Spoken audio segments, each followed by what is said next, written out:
Looks delicious, doesn't it? It's called a stuffed pumpkin. Get yourself a baby pie pumpkin and put pretty much whatever you want inside it. We actually stuffed this with just what we found in our refrigerator. We're going to show you how to make your very own. It's a hit at any holiday party and will definitely be a hit at your Thanksgiving dinner this year. There are 4 things you need to survive.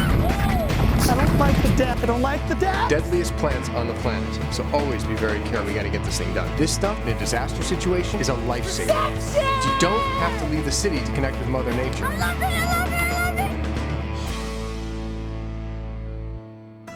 it. Okay, let's make some stuffed pumpkin. Before you start, preheat your oven to 350 degrees so it's ready when you want to cook. First step is to, just like you were making a jack-o'-lantern, hollow out your pumpkin. But be sure to save your guts and your seeds. We have some recipes for those too.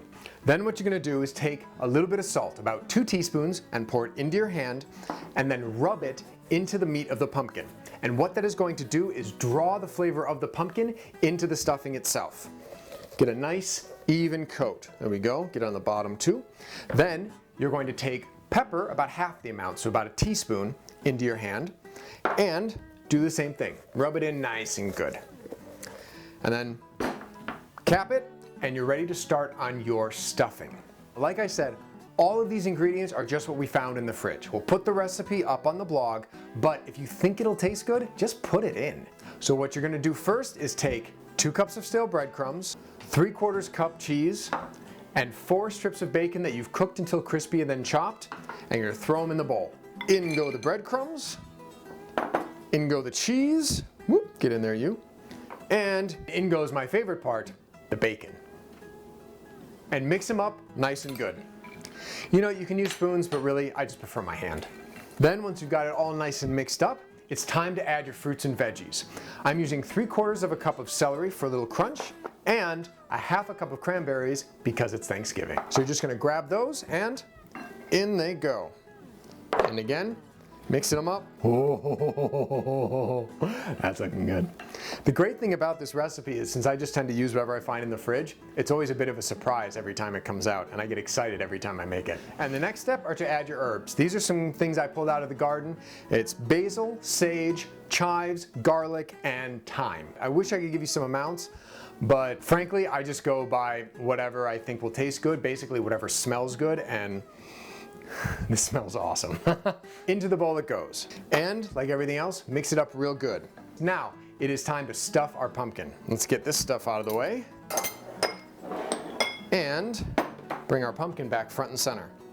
And this part's really easy. You're just gonna stuff it. So, in go our ingredients. Whoop, just like that. Oh my gosh, this is gonna be awesome. That's looking pretty good.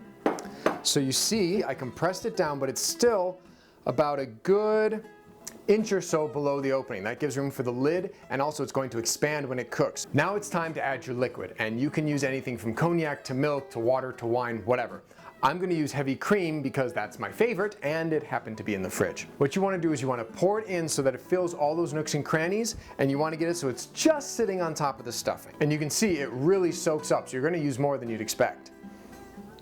So there we are. And now, if you look, it's sitting there. It's soaked all the way through, and we've got a little bit of the cream here sitting on top. So that means we've got everything we need. Now it's time to cap it, throw it in the oven at 350 degrees for 1.5 hours to 2 hours, depending on the size of the pumpkin. So, I've got my pan, I've got my parchment paper. Let's do this thing. Throw it in the oven. And you can see I've got it set up so that the pumpkin is in the center of the oven. That will ensure even cooking. So I'm going to clean this up, and I will see you guys in a couple hours. The way to know it's ready is you're going to take a knife and pierce the skin, and when it goes in easily, your pumpkin's ready to eat. So now not only do you know how to make your very own stuffed pumpkin, but you know how to use every part of the pumpkin for a delicious and happy Thanksgiving. We're going to be putting up all our recipes on the blog. The stuffed pumpkin, a vegetarian option, the pumpkin butter, and some ideas on roasting your own pumpkin seeds. Now, get out there and play.